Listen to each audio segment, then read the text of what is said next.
পশ্চিমবঙ্গ তথা ভারতবর্ষের সবচেয়ে জনপ্রিয় স্থানগুলির মধ্যে একটি কলকাতার ভিক্টোরিয়া মেমোরিয়াল হল। ৬৪ একর জমির উপর বিস্তৃত ব্রিটিশ রানী ভিক্টোরিয়ার স্মৃতি উদ্দেশ্যে নির্মিত এই স্মৃতিসৌধটি ১০০ বছরেরও বেশি সময় ধরে কিন্তু অটুট অবস্থায় দাঁড়িয়ে আছে। আজকের আমাদের এই অসম্পূর্ণ ভিক্টোরিয়া ভ্রমণের ভিডিওতে জানবো কিভাবে যাবেন, কখন যাবেন, কি দেখবেন, এন্ট্রি ফি বা কত। কিভাবে যাবেন? ভিক্টোরিয়া যেতে আপনি শিয়ালদহ বা হাওড়া স্টেশন থেকে অনেক বাস পেয়ে যাবেন। বাসের বিবরণগুলি ভিডিও ডেসক্রিপশনে দেওয়া থাকবে। তাছাড়াও ভিক্টোরিয়ার কাছের মেট্রো স্টেশন হলো ময়দান এবং রবীন্দ্র সদন মেট্রো। ভিক্টোরিয়া মেমোরিয়ালের পূর্বে অবস্থিত Birla planetarium, saint cathedral church, পশ্চিমে আছে রেস কোর্স, উত্তরে ময়দানের মাঠ ও দক্ষিণে পিজি হসপিটাল। উত্তর এবং দক্ষিণ দুটি গেটের মধ্যে দিয়ে আপনি কিন্তু ভিক্টোরিয়াতে প্রবেশ করতে পারেন।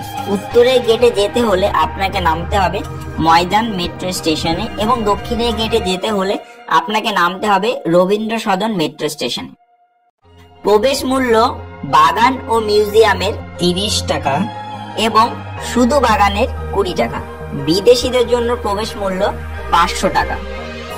ভিক্টোরিয়া গ্যালারি সকাল ১০টা থেকে বিকেল ৫টা পর্যন্ত খোলা থাকে।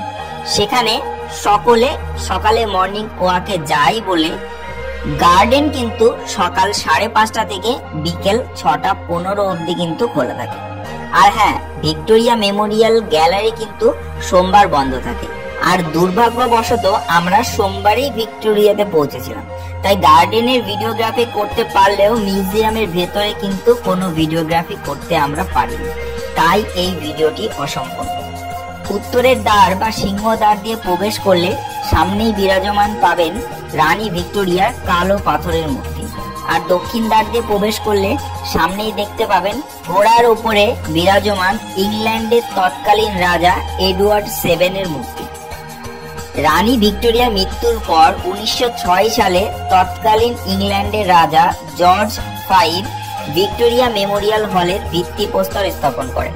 ভারতের তৎকালীন ভাইসরয় লর্ড কার্জন এই সৌধ নির্মাণের কাজ শুরু করেন। ভারতীয় ও ব্রিটিশদের যৌথ উদ্যোগে তৎকালীন ভারতীয় ১,৫,০০,০০০ টাকায় এই সৌধের নির্মাণ কার্য সম্পন্ন হয় ১৯২১ সালে। ভিক্টোরিয়া মেমোরিয়াল হল সম্পূর্ণ শ্বেত পাথরে তৈরি এবং দেখলে যেন আপনার মনটা জুড়িয়ে যাবে। প্রতিটা স্থানে রয়েছে ব্রিটিশ কারুকার্য এবং তৎকালীন ভারতীয় কারুকার্য, দেখে আপনার সত্যি দৃষ্টি আকর্ষণ করবে। তবে বর্তমান পলিউশন এবং অ্যাসিড বৃষ্টির কারণে ভিক্টোরিয়া ধীরে ধীরে নোংরা হতে শুরু করেছে এবং এই শ্বেত পাথরগুলি কালো হতে শুরু করেছে। তো এটি আমাদের দায়িত্ব এবং কর্তব্য এই ভিক্টোরিয়াটাকে তার নিজের স্থানে ফিরিয়ে নিয়ে আসা। তো আমাদের এই নিউ ইয়ারের রেজলিউশন এটি হওয়া উচিত যে আমরা বেশি করে গাছ লাগাবো এবং আমাদের স্মৃতিসৌধগুলি এবং আমাদের নিজস্ব জীবজাতিকে রক্ষার্থে আমরা এগিয়ে চলব সামনের দিকে।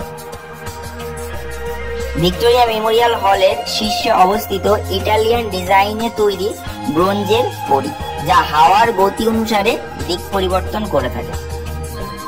মেমোরিয়াল হলের চারিদিকে বিস্তৃত সুসজ্জিত বাগান